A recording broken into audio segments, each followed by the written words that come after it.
Okay.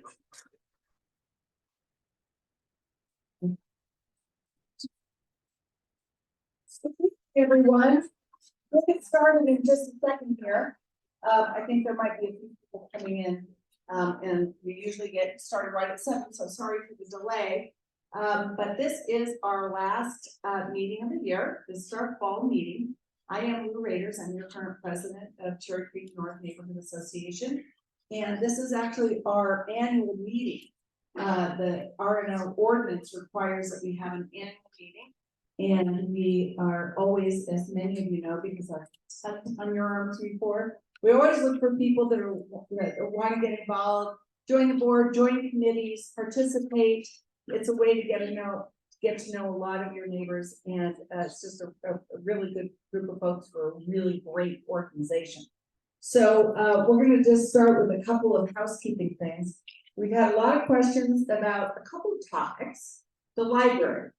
They are hiring right now for the library, and at last report, they're supposed to open before the end of the year. So, I want to put off with the good news, just in case things go downhill. The other thing is that I wanted to make sure I put this plug in for the Cherry Creek Theater. They are now getting ready for Sondheim on Sondheim. I saw it last time. Anybody see that one yet? It's terrific. It's from October 27th through November 19th.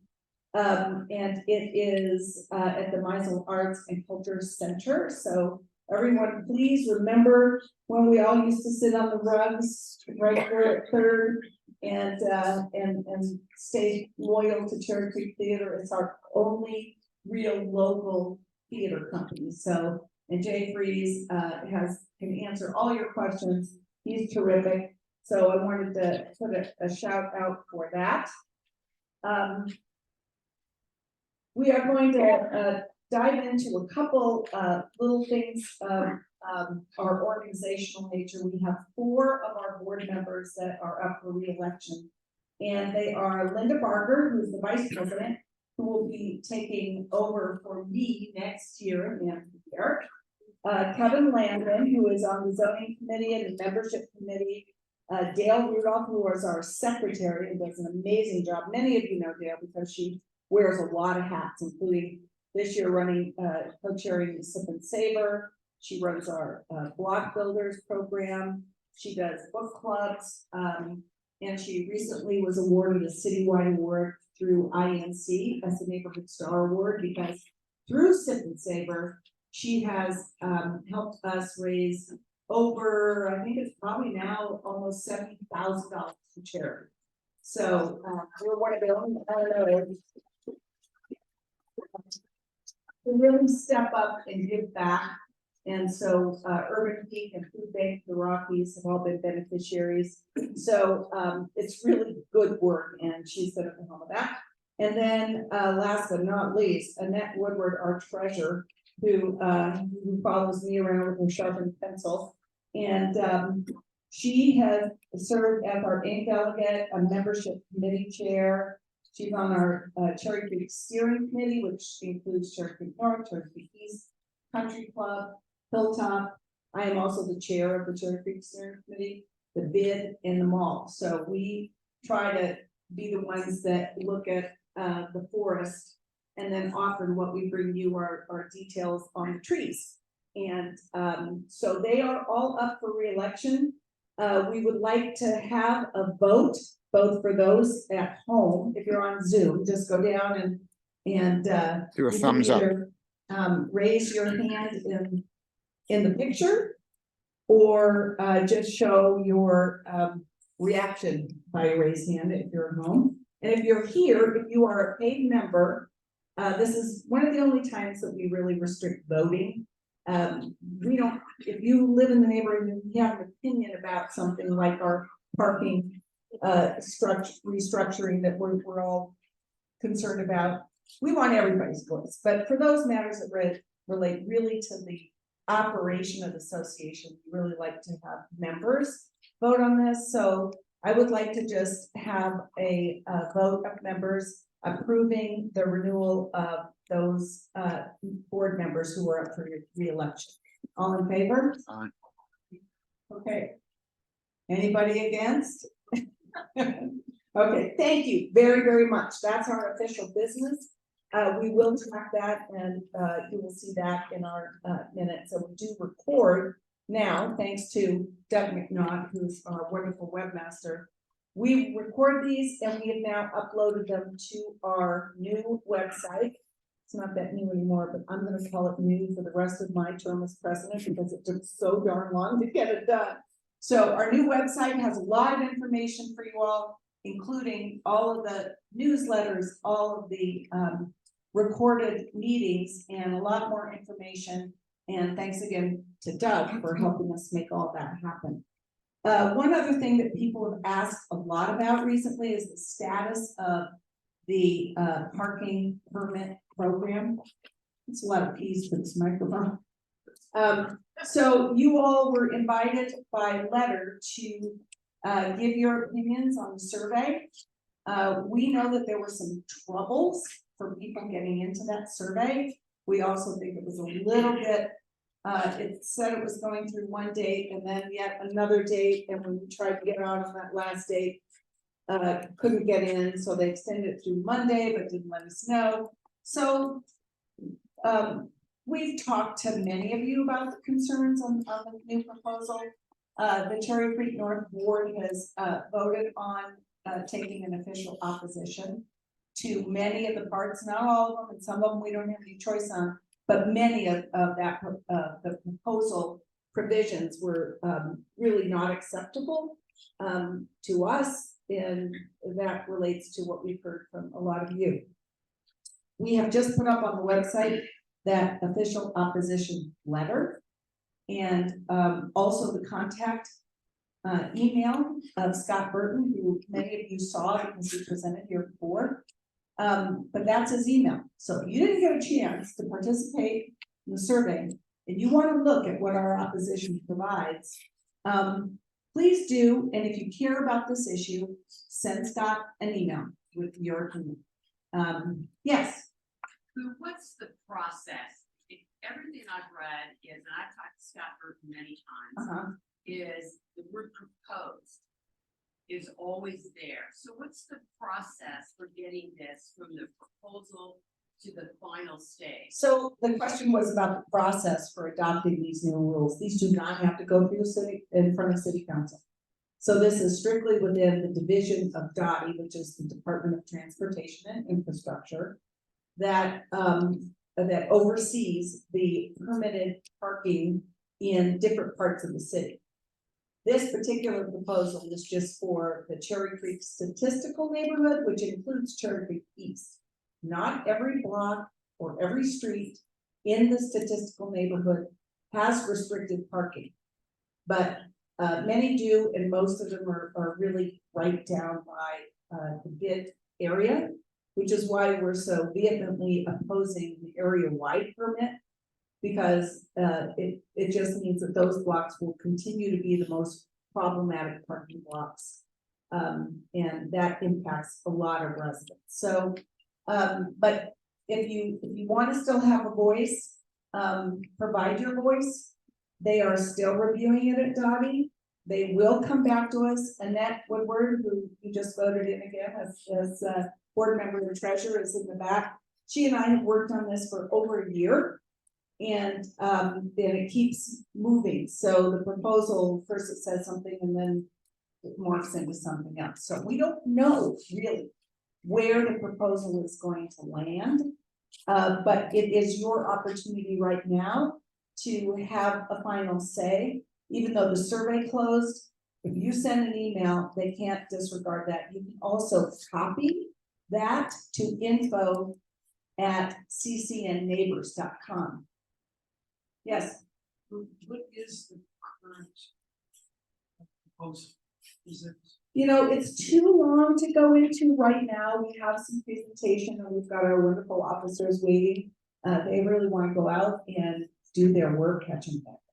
So I would ask that you go on the website because it will link it to the proposal. And then we can also come back and we will continue to write and post about this on the website. And then as Doug does often, he sends catch-up. And the catch-up, the CCNNA catch-up, will give you certain information, so we will try to include that as the status. Okay, all good? So thank you all for paying attention to this. It's really important for our neighborhood. So stay involved. All politics is local. And with that, we will dive into our program for this evening. We are and I do want to say one other thing. You went by a whole bunch of tables.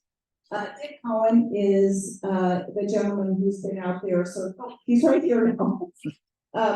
Say hi to Dick. He's done an amazing job organizing these clubs. So many people have said that they've met their core group of friends participating in these many clubs and attending the many social events, but we have a lot to thank Dick for, so thank you for that. Okay, so we are going to move forward. Commander Carlos Aragon is the, I said it right, sir? Close enough. Close enough. Is the commander for Denver Police District 3, which covers all of the Cherry Creek area. So I am going to turn it over to him. We will probably take some questions. We'll have to cut this off at a certain point. I know many of you have a lot of questions about what's happening in our city. But we have another presenter yet tonight. So with that, Commander, thank you for being here. Thanks. Thank you guys for having us out. Appreciate it. As Lou said, I'm Commander Carlos Aragon. I am currently the commander of District 3. Not sure if you guys have heard a couple of changes that are happening in the city, so I will be your commander until Friday. And I'm actually going to go up north and work in northeast in District 2. So you're going to have a new commander. It's going to take over on Friday. His name is Joel Bell. Unfortunately, he could not be here tonight because he's actually out of the country, so he's on vacation. So all these changes happened, and he's actually being promoted from downtown. So he's coming from downtown. He's actually part of robbery homicide right now, and then he'll come out and take over command of District 3, and I will go up north and take over command of District 2. So we'll get that out of the way. But before I get started, just want to make sure that you guys know we've got a couple things for you guys to sign up for outside. You guys have heard of Denver Track. Good program. Please sign up. There's information about it, as well as Neighborhood Watch. And then there's also a new thing that we're putting out. There's a public safety survey that we are trying to get 50 members from each neighborhood to fill out. So if you guys can help us with that before you leave, I would greatly appreciate it. So I like to try to do these things, and instead of being up here and boring you to death about stuff, I like to make my presentations a little bit more interactive. So that way you're not bored to death and like, hey, this guy's not even talking about stuff that we want to talk about or hear about. So you guys tell me what you want to hear about, and I can answer questions or help you, or that way it's more interactive and not up here boring you to death. So yes, sir. You're number 3 is university. Yeah, I-25 University. Yep, the one I'm going to is 39th and Holland. Up there. So yes, sir. Yes, ma'am. So when I call 911, there's no answer. What do I do next? Good question. So- Let's repeat that. So she asked if he calls 911, there's no answer. What should you do next, right? So I will explain kind of that process a little bit. So a lot of people think that 911 is actually tied to the police department. It's actually not, right? It's its own separate entity.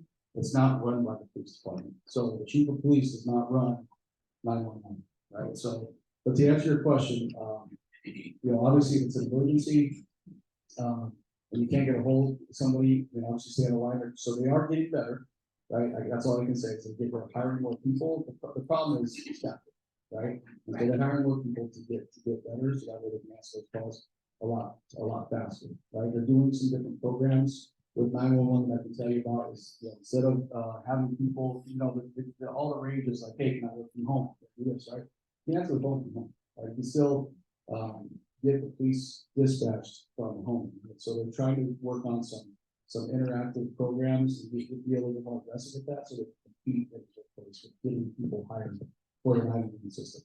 So if is there any clear medical emergency versus break-in or something else? There is. Is there a way to triage this call? There is triage, right? So that's done, so basically whatever you tell the operator, right? And that they basically send it to the police, the fire, or paramedics, depending on what's happened and what information is given. I know that there's a concern about, crime in the neighborhood. We've had some. And there was a question, I was discussing last night at an event with, one of our business residents up on Sixth. And, the question was, how many cameras are there in the neighborhood? And how do we get more cameras in areas like, and up by like the 7-Eleven and some of those areas where we know we have crime? So you're talking about like halo cameras or what? Yes. So to answer your question as far as the amount of cameras, that's actually a good question. So, I don't know off the top of my head exactly how many halo cameras there are. Are there any? There actually is some in Cherry Creek, yeah, Cherry Creek. But a lot of times what the city's been doing is actually they've been, there's been people where they've actually purchased the halo cameras and actually for the association and put it in specific spots. And so that could be an option, but.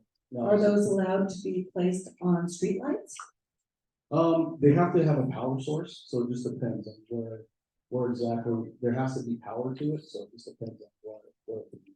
Okay, and how would we go about getting more information on how CCNNA could possibly do that? Yeah, so you can get a hold of the CROs, or AJ and Kate, and get some more information. Other questions? Any questions? Question. So I think all of us have seen in Cherry Creek North, security vehicles moving around in our neighborhood, which is separate from the Denver police. Who's paying for that? And I've used them several times because I have them on my phone. But I'm just wondering, who's paying for that security system?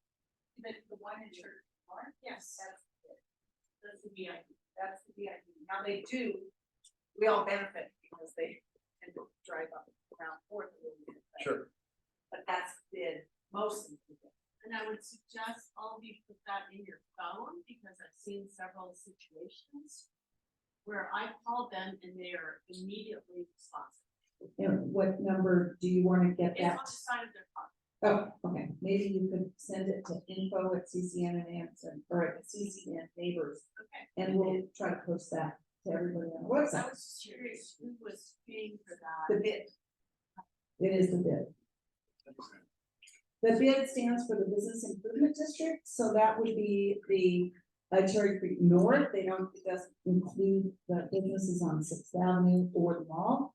So it is an official district that's formed under Colorado law for a special district. That's why they can collect fees and contract for those services. Thank you. People routinely run stop signs around here, and we watch them all the time, and it's very common. Sometimes they at least slow down, sometimes they don't even slow down. Is there anything that can be done about that?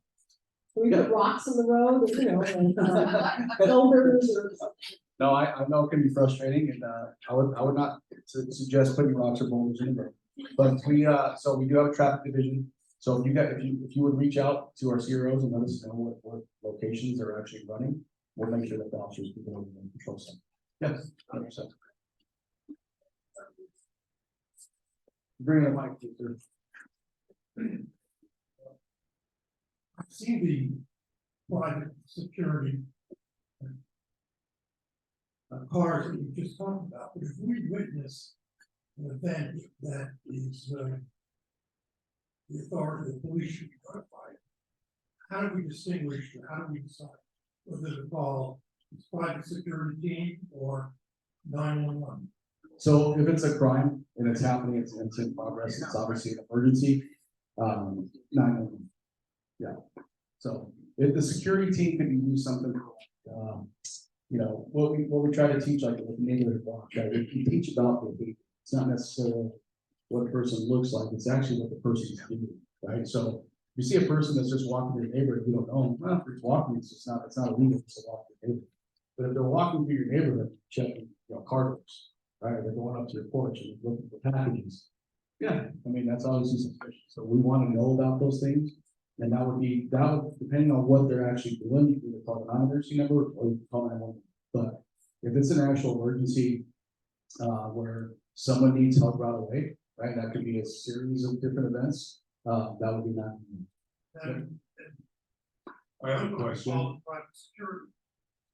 So, I mean, you can call it private security for, if you see someone that you want to get checked out, or, something that's, non-emergency in nature that they don't need the police right then and there, that's what security company can be called And for. remember, security is for the bid, so if you see somebody with a bid or immediately adjacent to the bid, then you can call it security. They are not here for hiring. We benefit from it because they're. I'm curious as to whether you have any preventative measures or programs to prevent the rise of crime that we've seen in downtown Denver and homelessness creeping into our neighborhood. I personally have had to deal with homeless people in my yard. I've had vandalism. I've seen businesses damaged on Third Avenue from presumably people that are either killed, whatever. It's a real concern, I think, that all of us have. Are we seeing the beginning, or are we seeing hopefully the end of this sort of? No, good question. So recently, District 3 for a long time did not have officers that were assigned. What we call HOT team. It stands for Homeless Outreach Team. So actually, back in February, we actually started our own HOT team. And so, if you have homeless issues, or if you have people doing certain things that are homeless and you need to come check on their services or whatever, get a hold of us. Our bureaus can point you in the right direction. We can go We out. call and we will respond. We'll respond. Yeah, we'll respond. And I will say that, so the process is a little confusing, right? So when you report homeless issues, right, just in general, not necessarily crime issues being committed by homeless, but just homeless issues in general, you should go through 311. Right? When you go through 311, it logs it, right? And it's a little confusing because a lot of times when you create a ticket, it says like it's closed down. The reason why it's saying it's closed down is because that ticket's been sent to the entity that it needs to go to. So in 311, it's closed, but it's gone to the person that needs, or the people that need to have that complaint, so they can do it. That makes sense. So I know when you get on there, you can say, yeah, it's closed, I don't care. It's like, how can they close it? I just create it. So it's a little confusing. So I know they're working on the process, but they're a little bit confused. It doesn't give kind of like that false sense of, hey, why are they closing the complaint? So that makes sense. So Just to follow up on the gentleman's question, if someone is in your yard, in this case, or, if, my question is, I guess, when can one, according to Denver/Colorado law, take defensive action if someone enters either your yard or your home, and you can say like, hey, you know what, buddy, you just made a big mistake. are you talking about like, give me more detail? Well, listen, yeah, I have two young daughters at home. I have a mother-in-law, and I'm concerned for their safety. And some of these people are just really nuts. A lot of times I inform some of my neighbors to close their garage doors. Because we live in a very high traffic area. And sometimes people walk through our garden, which is actually gated. We live in a townhome, support us, and you just walk in. That's one thing. But what about like, do they have to cross your threshold of your home, or do inside a garage where you can do things? Sure. So So defend yourself, of course. yeah, you can always defend yourself, obviously. It obviously depends on the circumstances. Like you said, a lot of the things that we try to teach and try to demonstrate to our communities out here at District 3 is actually about benefits. Like you just said, it's preventive. It's about like a lot of things that we see specifically in Cherry Creek North, is unforced burglaries, right? So what it means is your doors are locked, right, or the garage is, right? So you guys can close those and lock them up, that's an option, right? Same with car breaks. So a lot of people are stolen cars, a lot of people are like, oh, that person's got a car broken into. A lot of times the door is open, right? So, when you park your car in the garage, take the keys out. I see a lot of cars that take it. Well, first they don't need to walk in, this garage is open. And the keys are inside the car, that can't be done. So we want to make sure that we take those preventive measures, and take those extra steps, so that way it doesn't happen. In the first place. Another point is if you get involved with your block builders, make sure that you have information for the people in the block. I know my husband and I are really good at running in garages, pushing the button and jumping over the light to try to get them closed, and then contact the person if you've got that information. So take care of your neighbors like you do, and your mother-in-law. Hurrah for that, right? So, next question, I think. I really don't have a question, just want to thank you for coming tonight. You have a difficult job, it's dangerous. I know sometimes you don't feel appreciated, but certainly a lot of us who are here appreciate everything that you put into it. Very good.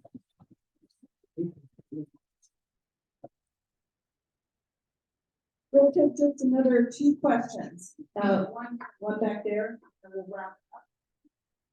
There was a speed monitoring device placed at 3rd and Madison for about 6 weeks. And I was wondering who places that request and what is done with the results, if anything. So was it one of the signs that was attached to the? Yeah, that flashes Yep. and lets you know what your speed is, and it said Denver police on it. Okay, yeah, so we actually put those, in. You contact the CROs, they can get, if you want something monitored, like you think that, there's a lot of, so here's a lot of the misconception, right? So you think that someone's going faster than what they really are. And so what we put the signs up there for is collect data, right? Because we're data driven department. So we use that data to either confirm the complaint or say, yeah, it's not a problem. Right? We actually use that data so we have a complete analysis of what is going on at that location. But we actually put those signs district units, right? So we have a bunch that we'll put out, and so you can make a request if you have a common location, and we'll get them set out, and we'll actually monitor that sign and check the data, and we'll get back to you and say, hey, the data shows that everyone's going for the most part the speed limit, or they are going faster. We'll have some enforcement action. Sir, coming, we've heard a number of residents refer to increased crime rates, and I just wondered, what do the official police statistics show? What is the rate of crime in maybe the relevant categories for this couple of things? What are your statistics show? So they actually, good question. So they actually show, so like with our programs like Denver Track, things that we've been doing, some of the other things we've been doing, the issue police, specifically Neighborhood Watch and Business Watch, are actually crime rate is going down, actually significantly. Specifically, property crime, so stolen cars. So I don't know if you guys remember the last year on the news, you heard about Colorado, where it's going to cause that. It's not that bad anymore. That should get better, which is good. The other thing I want to invite you to. So I'm not sure if the day and time will change, but there's a meeting that's held at District 3. It's called the CAB meeting. Stands for Community Advisory Board. Right? So that's where the commander of your district will talk to you and actually report to you about what's happening in each sector. So District 3 is broken up into 2 sectors, right? Everything that's west of Colorado and everything that's east of Colorado, for the most part. At that meeting, I will update you guys exactly on what's happening as far as your numbers, crime, property crime, violent crime, different things. So I invite you to those meetings. Currently, they're being held the first Wednesday of every month. But with the new commander coming in, that could change. So Christy did a really good job. If you guys don't know Christy, right here, she is our community engagement. I call her my specialist, right? That's not an official title, but that's basically what she is. She'll send out blasts and information, and on those blasts, you're not part of it. Make sure you see her before you leave, so you get part of it, be part of it, and she'll make sure that you guys get the information of when those meetings are going to occur. And I invite invite you to come out and be part of those things, because you'll get an in-depth look about what we've been doing in the district, good, bad, it's full transparency. So, but they are going down, which is good. And we usually have someone on our board, Kate, I think who's here. She's the head of our safety committee, and she tries to attend those. But again, if other people would like to jump in and help, we would appreciate it. I'm going to extend my thanks as well. We will miss you in District 3, and we'll be looking to you all to continue the great work. So let's give the commander a round of applause. Thank you.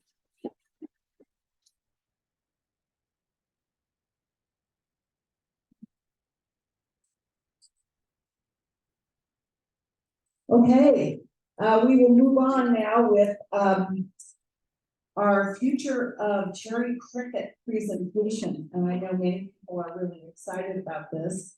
Best prize in the city. We have the developer, Alpine Investments is here, and their consultants are also here.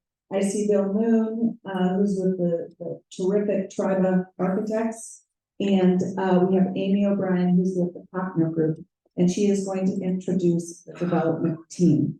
And we will be turning the lights down, so hopefully everyone can see. And for the people at home, they've asked to have people speak more loudly right into the microphone, please. Good evening, everyone. My name is Amy O'Brien, and I'm with the Partner Company, and I'm here tonight to introduce our client, Alpine Investments. But I just wanted to make a quick little speech just to kind of let you guys know that Alpine Investments is incredibly engaged in the community in true inclusive community planning and outreach around development. And so it's only fitting that for the crown jewel of Cherry Creek, the cricket, that we would make sure to come to all of you to give you guys the first glimpse into the plan for the cricket, and also know that you will see us continuously throughout this process. So please don't be strangers. If you need our information, Lou has it. Reach out with any questions, but now I'm going to introduce our client, Churchill Bunn, with Alpine Investments.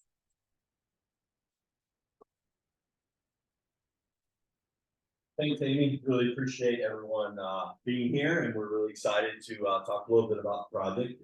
It's early in the process. We bought the site with our partner in the Cherry Cricket last year, but because of some tenancy and other things, we really just started to kick off the design efforts earlier this April or May. So what you'll see is fairly, I wouldn't call it preliminary. We have now submitted to the city for our concept plan. Oh, sorry. We have now submitted to the city for our concept SDP. So we're starting to push things along, but we do have about another 18 to 20 months before we can really break ground on anything. So it'll be a little bit of a slow process, but we look forward to coming back periodically and sharing with you guys what we're up to. I'm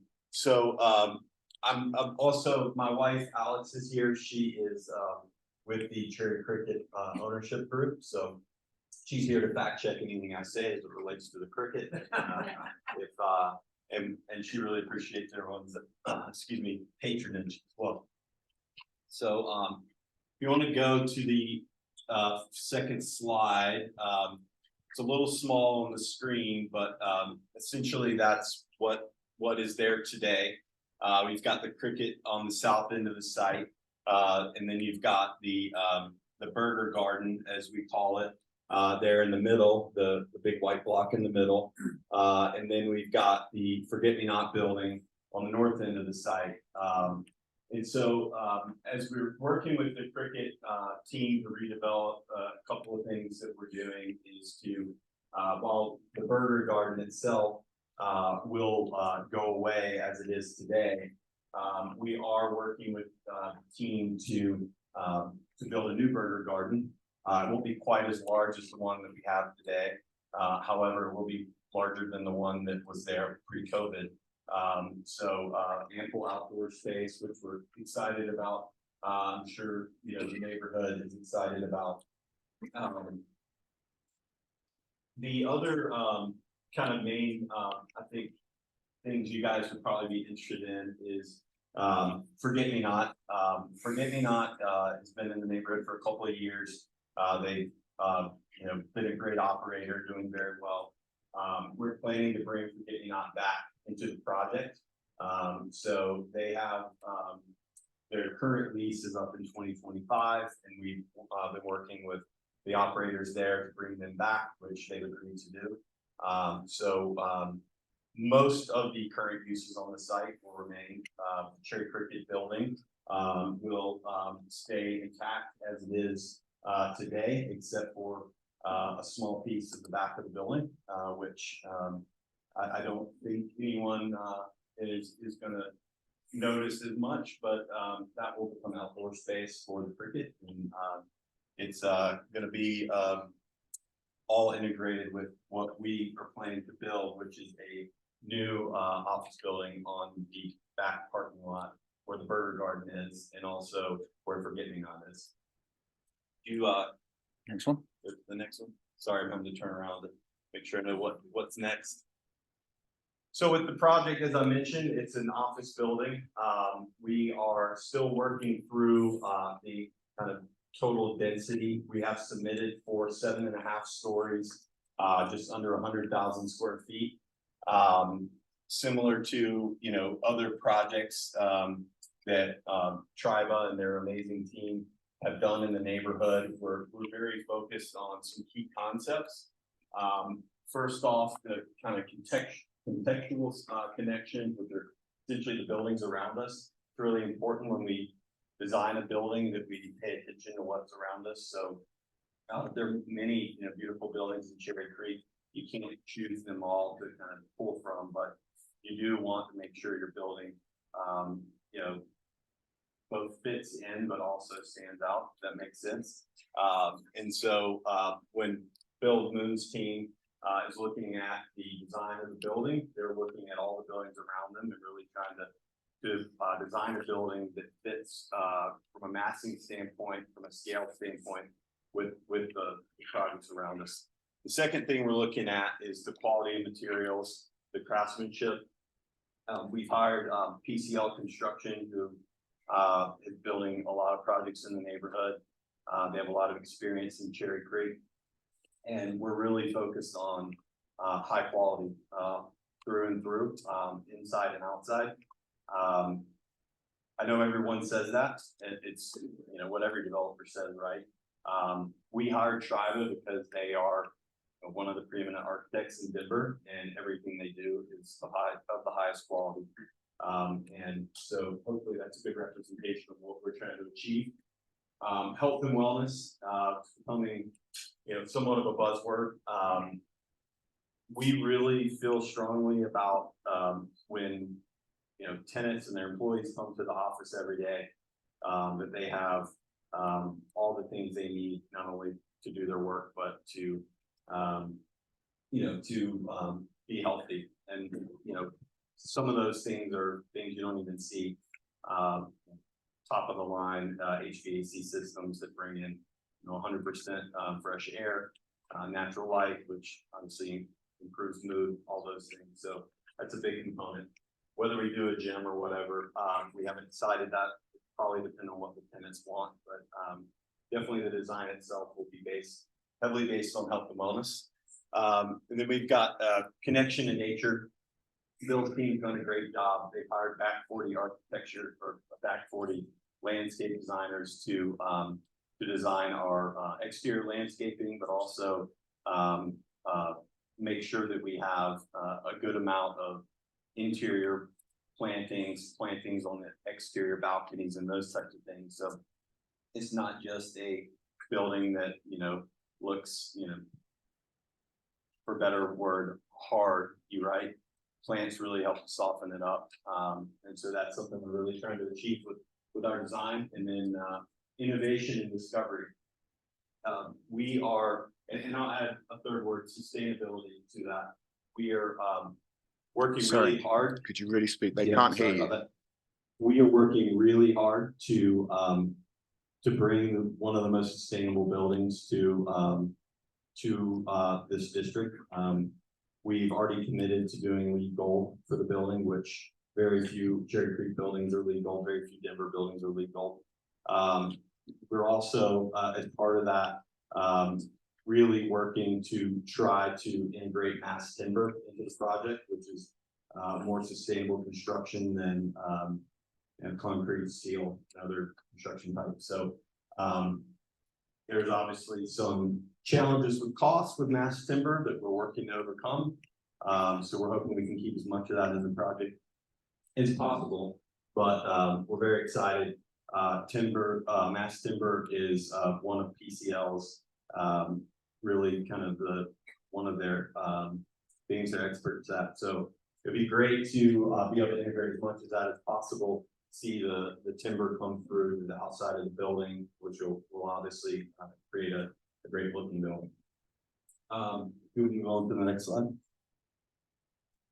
So some of the contextual examples that we're going to be pulling from, and more so not necessarily pulling from, but making sure that our building works together with, because at the end of the day, again, you don't want your building to clash with your neighbor's building. Cherry Cricket, of course, it'll be on the same site. They'll be very close together, and they will be integrated by a shared outdoor courtyard. And then you've got the Clayton Hotel, which is just to the north, Clayton Lane, the Janus headquarters, the Merrill Lynch building, and several others. It's not about any one building. It's making sure that what we're designing works really well within the context of Cherry Creek. You'll move on to the next slide. So this is just a representation of what is allowed by zoning. So the south end of the site is an 8-story zoning district. And then the north end of the site we're getting on it steps down to 7 stories. So from a massing standpoint, this is a very large mass. It's not what we're going to build, but it is a large mass and what's allowed by zoning. Next slide, please. This slide represents what is allowed with the mass reductions in Cherry Creek, and also the setback on the north. So when you pull, Cherry Creek requires either a 25% mass reduction above the second level of the building, or it requires green space at the ground floor that is open to the public. So for our design, we already have a 2-story building on the corner in the Cherry Cricket. It acts as the mass reduction that that our project will use. We will also have ground floor open space that will be Cherry Cricket's patio. But our design is based on using mass reduction. Cherry Cricket represents just over 25% of the site, so it's a perfect setback for us to build a large back on the back of the site. If we go to the next slide, please. So this is kind of where we end up. This shows the Cricket building as it is today, and then a 8-story building on about a third of the site, and a 7-story building on the other third of the site. Half 8, half 7, one building. And this really doesn't show the courtyard, but we'll get to that in a second. So we'll actually pull back the first and second floor there, where you see the closest part of the Cricket, to provide a wraparound burger garden there once we build the project. You'll move on to the next slide. So this is a very, very early cut at a conceptual massing of the office building. As you can see now, behind the Cricket, there is a burger garden that is about 75 seats. So it adds about a net 50 increase over what was there pre-COVID. We all obviously enjoy the larger burger garden that was there. It's been there for the last couple of years. However, this is actually what was, kind of planned before we bought the site as it relates to, what the cricket agreed to with the previous owner in terms of kind of what could be done. So we've expanded on that a little bit, and we're excited to be able to have all that seating. Of course, all the seating on the second and Clayton sides will also be there. So we'll have a total of somewhere in the 125 to 150 outdoor seats. Like I said, more than was there pre-COVID. And then as it relates to the office building, we're still very early in the design. The idea here is to have a glass curtain wall that protrudes out on the south end of the building, and you get the most natural light. And then because of the requirements for different penetrations that are allowed, where we'll have a mix of kind of 7-foot punch window sections on the other parts of the building. The building, as we're working through design, it's glass, it's brick, so a little bit of metal panel. We're not looking at using any stucco or anything like that. So very high quality materials, and we're excited to see how this progresses. As I mentioned, we're very early in design, but this is kind of the general massing that we're working with at the moment. Go to the next slide, and anyone feel free to ask questions. Sure. Talk about renewables. Renewables. Energy. What are you doing in this respect? Talk about sustainability. As I mentioned, we're very early in the process. I don't have any detail on the renewable side. Bill, I don't know, do we have anything planned there? We're gonna design it to the equal standard, so we've got a number of materials we're looking at right now are sustainable. Mass timber is one example.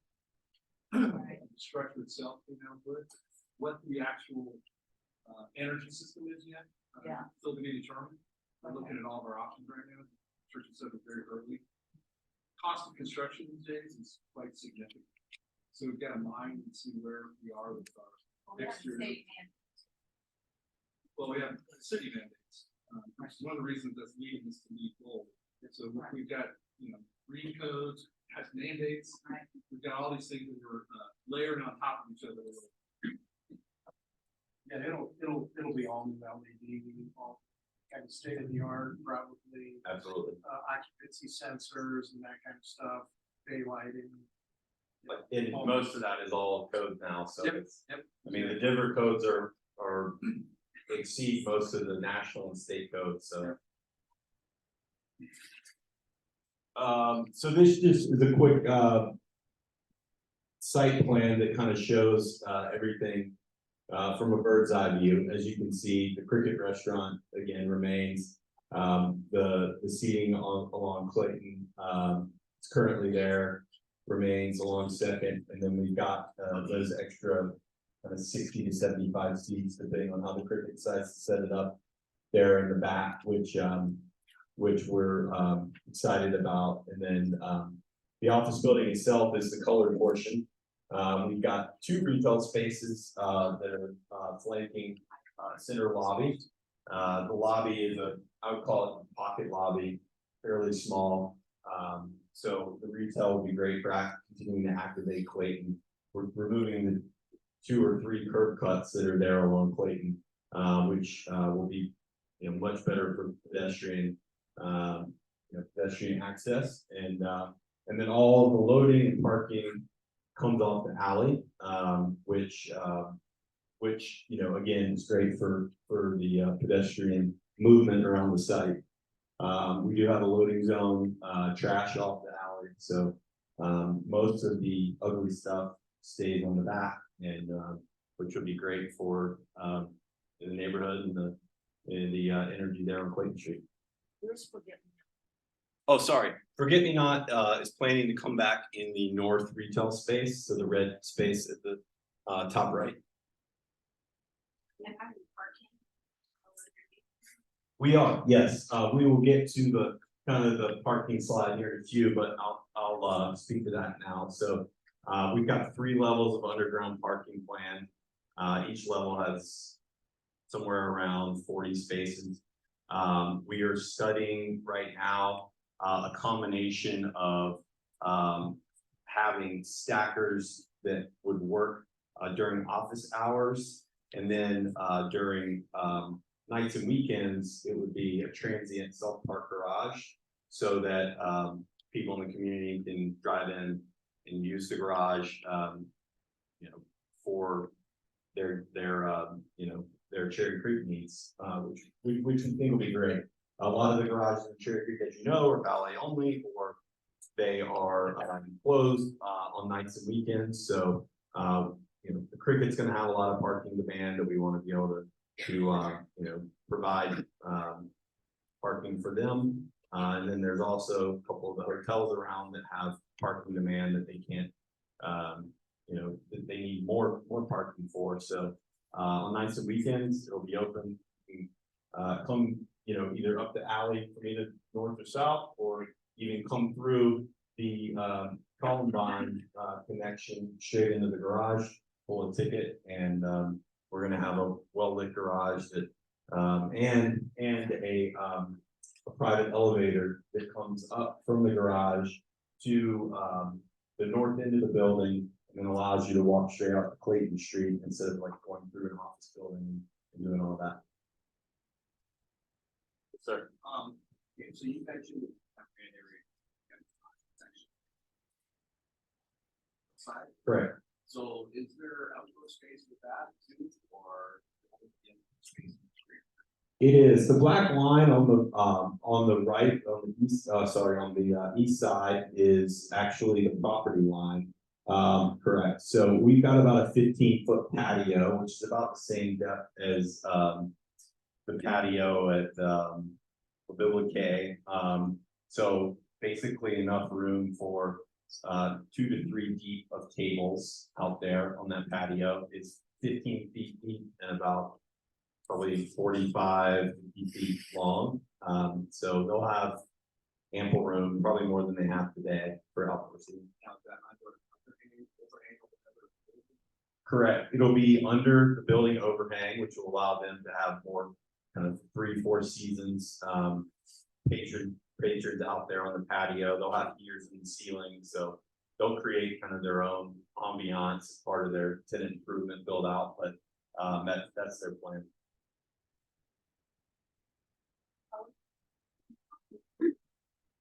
There's some regulations about roofs. Is still qualify for that? So, and I'm not the green roof expert, but I'll tell you as much as I know, and Bill might chime in too. So the green roof program has a couple of different paths, right? You can do a green roof. Part of the issue with smaller buildings, and I know you probably say, well, this isn't a small building, but smaller roofs, is that when you get down to placing all your mechanical equipment and everything, there's not a whole lot of room left for really putting a lot of green up there.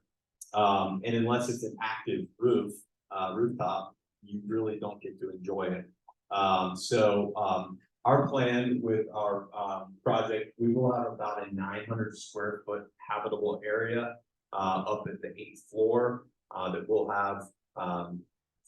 have landscaping and planting, but it won't be a full green roof. We've done a study. We think the total floor plate's about 11,500 square feet. We think about 8,000 square feet is going to be consumed by mechanical equipment and other things. There's not a ton of room up there for a full green roof, as you say, and we really need a lot of space for those. The other pathway with the green roof program is some of the other things we talked about, the gold and some of the other things to try to offset some of what was the goal of the green roof program, but quite frankly is not achievable in every building. One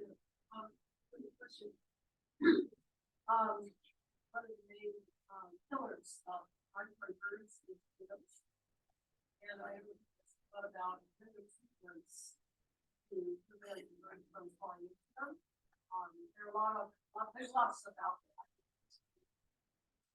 You want them on too expensive, some are not. I think it takes some thought to.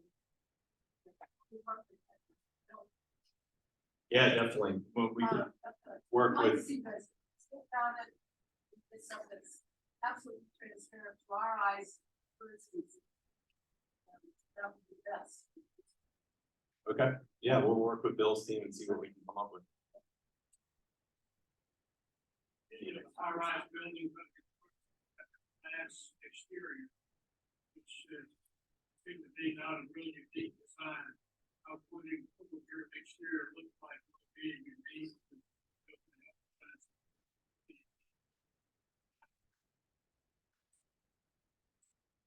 You need to repeat that question because nobody on here heard it.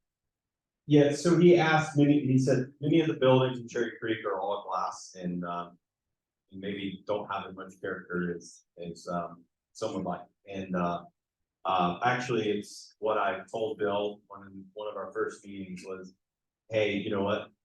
I understand that tenants, a lot of them really like these glass boxes and but we want to own this building long term.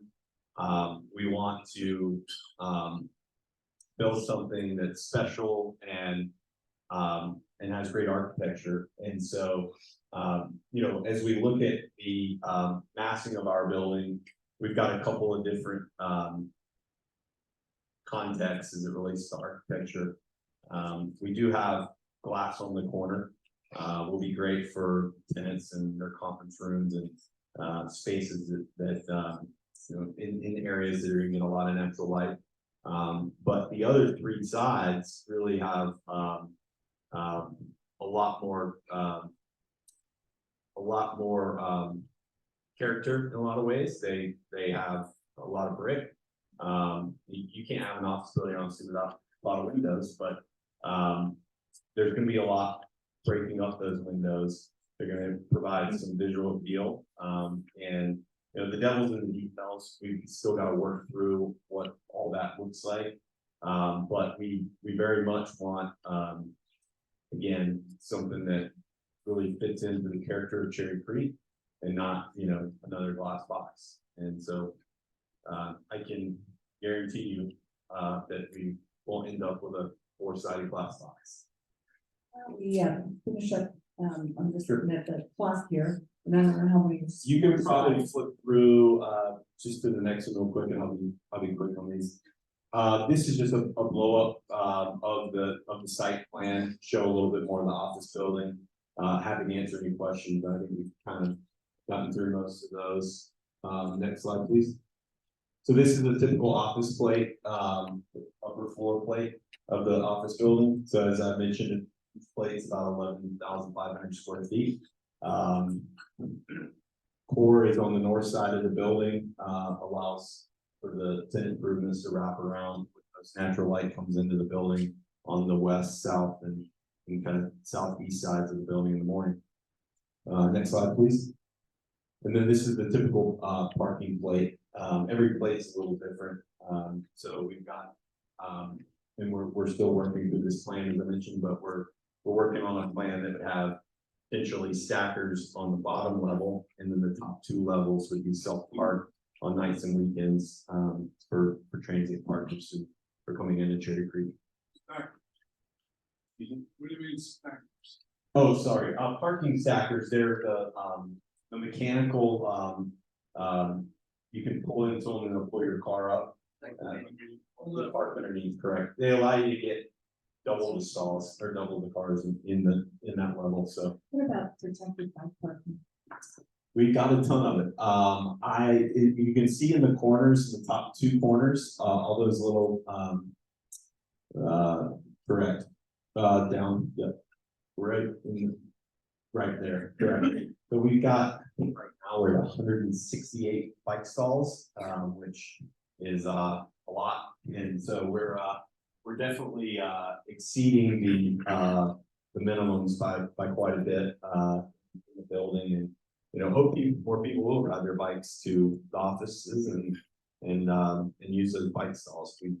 We obviously don't see a lot of people biking into Cherry Creek, but hoping that continues to increase. Be available for, people non-office users, but other people in the home. So nights and weekends, anybody's gonna be able to pull a ticket, they can pull one on their bike too, they could drive their bike down the elevator and use them. We'll probably keep at least one bike room open it's accessible during nights and weekends, and then we'll also have some part of the plan on the exterior building. Possible films already, or it's started? It's a little early. We've had a couple of groups approach us just to have early conversation, but our plan right now is to break ground in second quarter of 2025. So most office tenants don't really know what they're doing that far out. The few that do, there've been a couple of phone calls, but we'll really hit the ground on the leasing front probably second, third quarter of next year. Do you plan to deliver the building? So if we can get under construction by second quarter of 25, we'll deliver in fourth quarter of 26. About an 18-month. Well, thank you very much, unless there's more, it doesn't look like more slides, but, No more slides. it's, but let's, thank Mr. Bunn for being here. And thank him for keeping the cricket looking like the cricket. Thank you. The sign stays, the burgers stay, so bravo for that. Thank you again for being here, and I know that he'll come back and show us, how the building evolves, so to some of the design questions and some of the details as they move forward. They've been really great at communicating. The partner company is involved with many projects. They've always been terrific about keeping us in the loop. This is a use by right. They actually don't have to be here, but we appreciate that they are a good neighbor and will continue to be involved with us. So thank you very much. And for all of you who are here, I'm going to thank you for being here. Unless any of the other team members, Bill, did you want to say anything, or then I'll just thank you all and be safe. Have a great holiday season. Remember to watch for the information on our website and the updates, and the lights are going up as we speak. So have a great holiday season, and we'll see you all in February. Oh, thank you. Okay.